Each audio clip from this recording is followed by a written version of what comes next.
I have this very basic first principles algorithm that I run kind of as like a mantra, which is to first question the requirements, make the requirements less dumb. The requirements are always dumb to some degree. So if you want to start off by reducing the number of requirements, no matter how smart the person is who gave you those requirements, they're still dumb to some degree. If you have to start there, because otherwise you could get the perfect answer to the wrong question.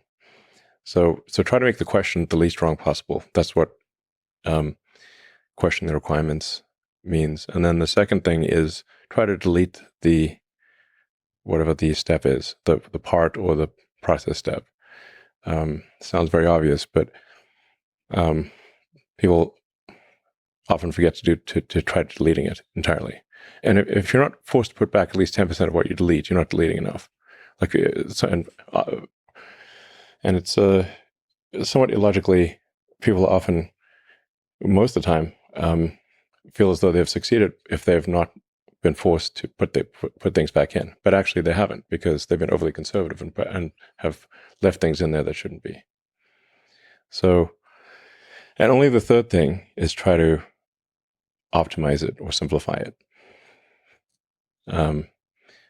Again, these all sound, I think, very, very obvious when I say them, but the number of times I've made these mistakes is more than I care to remember.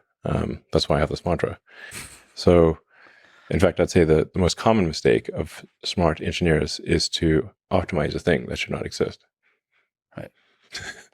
So you, like you say, you run through the algorithm. Yeah. And basically show up to a problem, show up to the supercomputer cluster and see the process and ask, can this be deleted? Yeah. First, try to delete it. Yeah. Yeah. That's not easy to do. No, and actually, there's what generally makes people uneasy is that you've got to delete at least some of the things that you delete, you will put back in. Yeah. But going back to sort of where our limbic system can steer us wrong is that we tend to remember with sometimes a jarring level of pain where we deleted something that we subsequently needed. Yeah. And so people will remember that one time they forgot to put in this thing 3 years ago, and that caused them trouble. And so they overcorrect, and then they put too much stuff in there and overcomplicate things. So you actually have to say, no, we're deliberately going to delete more than we should. So that we're putting at least 1 in 10 things we're going to add back in. Mm-hmm. And I've seen you suggest just that something should be deleted, and you can kind of see the pain. Oh, yeah, absolutely. Everybody feels a little bit of the pain.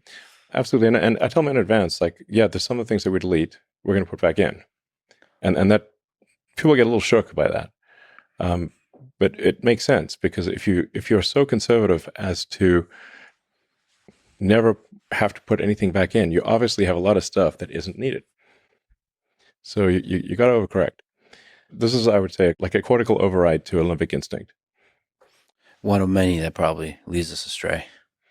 Yeah. There's like a step 4 as well, which is any given thing can be sped up. However fast you think it can be done, like whatever the speed is being done, it can be done faster. Mm-hmm. But you shouldn't speed things up until you try to delete it and optimize it. Otherwise, you're speeding up something that shouldn't exist is absurd. And then the fifth thing is to automate it. Yeah. And I've gone backwards so many times where I've automated something, sped it up, simplified it, and then deleted it. Yeah. And I got tired of doing that. So that's why I've got this mantra that is a very effective 5-step process. It works great.